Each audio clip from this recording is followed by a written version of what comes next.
മഹാലക്ഷ്മി സീരിയലിൻ്റെ പുതിയൊരു റിവ്യൂയിലേക്ക് എല്ലാ കൂട്ടുകാർക്കും സ്വാഗതം.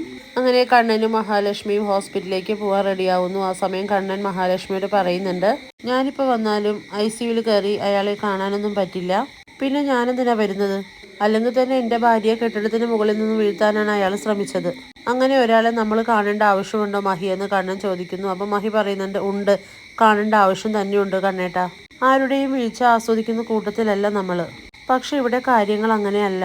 ഒരാളെ ഒന്നോ രണ്ടോ തവണ കൊല്ലാൻ നോക്കാം, പക്ഷെ ഇത് എത്രാമത്തെ തവണയാ കണ്ണേട്ടാ? എനിക്ക് മരിക്കാനൊന്നും പേടിയില്ല.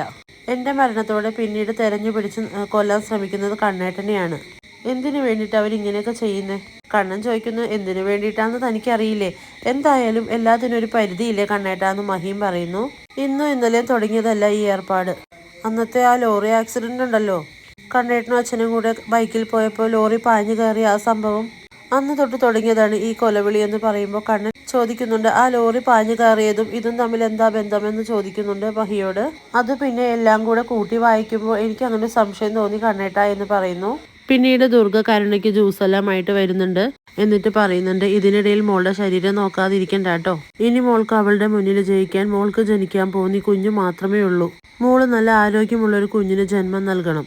ഇത് കേട്ടുവരുന്ന മഹി പറയുന്നത്, ജനിക്കാൻ പോകുന്ന കുഞ്ഞിനെ ഉയർത്തിക്കാട്ടി ഒരു മത്സരത്തിന് പാകപ്പെടുത്തി എടുക്കുക മരുമോളെ അമ്മായിയമ്മ അല്ലേ?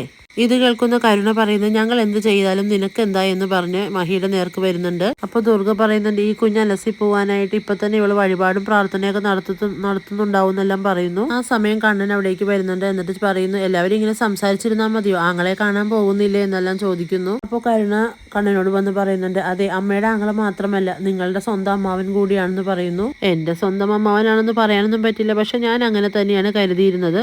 അമ്മാവനെയൊക്കെ എനിക്ക് തിരിച്ചറിയാം, പക്ഷെ പലപ്പോഴും എനിക്കാണ് ആ സ്ഥാനം കിട്ടാണ്ട് പോകുന്നത്. എന്തായാലും ഞങ്ങളൊന്ന് കാണാൻ പോകുന്നുണ്ട് ഹോസ്പിറ്റലിലേക്ക്. ഇപ്പോൾ കരുണ പറയുന്നത്, ICUവിൽ കിടക്കുന്ന അമ്മാവൻ നല്ല സന്തോഷമുള്ള കാഴ്ചയല്ലേ, എന്നാൽ പോയി കാണുന്നെല്ലാം ഒരാക്കി പറയുന്നുണ്ട് കരുണ. കണ്ണൻ പറയുന്നുണ്ട്, എനിക്കിപ്പോൾ ഈ വീൽ ചെയറിൽ കയറി അകത്ത് കയറി കാണാനൊന്നും പറ്റില്ല, പക്ഷെ ഇയാൾക്കൊന്ന് കാണണമെന്ന് പറഞ്ഞു.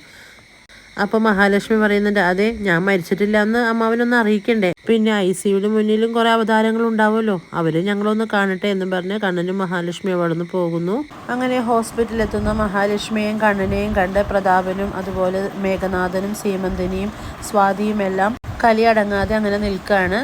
അപ്പോൾ പ്രതാപൻ ചോദിക്കുന്നുണ്ട്, വാമേട്ടൻ്റെ ഈ കിടപ്പ് കണ്ട് രസിക്കാനാണോ നീ ഇവളെയും കൂട്ടി ഇങ്ങോട്ട് വന്നതെന്ന് കണ്ണനോട് ചോദിക്കുമ്പോൾ കണ്ണൻ പറയുന്നുണ്ട്, അങ്ങനെ വീണ് കിടക്കുന്നവരെ കണ്ട് രസിക്കാനല്ല ഇയാൾ ഇങ്ങോട്ട് വന്നത്, വീഴ്ത്താൻ ശ്രമിക്കുന്നവരെ കണ്ടിട്ട് പോവാനാണ് വന്നതെന്നെല്ലാം പറയുന്നതോട് കണ്ണൻ്റെ മറുപടിക്ക് മുന്നിൽ പ്രതാപൻ ഉത്തരം മുട്ടി നിൽക്കുകയാണ്.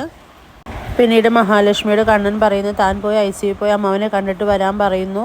അങ്ങനെ അമ്മാവനെ കയറി കാണുന്നുണ്ട് മഹാലക്ഷ്മി. അപ്പോൾ വാമദേവന് ബോധമെല്ലാം തെളിഞ്ഞു. മഹാലക്ഷ്മി കാണുന്നതോടെ വല്ലാതാവുകയാണ് കേട്ടോ. എന്നെ ഇങ്ങനെ കാണാനല്ലേ അമ്മാവൻ വിചാരിച്ചിരുന്നത്, പക്ഷെ ദൈവത്തിൻ്റെ വിധി മറ്റൊന്നായിരുന്നു എന്നെല്ലാം പറയുമ്പോൾ വാമദേവൻ മഹാലക്ഷ്മിയോട് മാപ്പ് അപേക്ഷിക്കുന്നുണ്ട്. എന്നോട് ക്ഷമിക്കണം മോളെ, ഈ കിടപ്പിൽ നിന്നും ഇനി എനിക്കൊരു മോചനമുണ്ടോ എന്ന് എനിക്കറിയില്ല. ഞാൻ ചെയ്തതിനുള്ള ശിക്ഷയാണ് എനിക്കിപ്പോൾ കിട്ടിയിരിക്കുന്നതെന്നും വാമൻ പറയുന്നു. ഇനി ഒരിക്കലും ഞാൻ മഹാമോളെയും അതുപോലെ കണ്ണനെയോ ഉപദ്രവിക്കാനുള്ള ഒരു പരിപാടിയും നടത്തില്ല.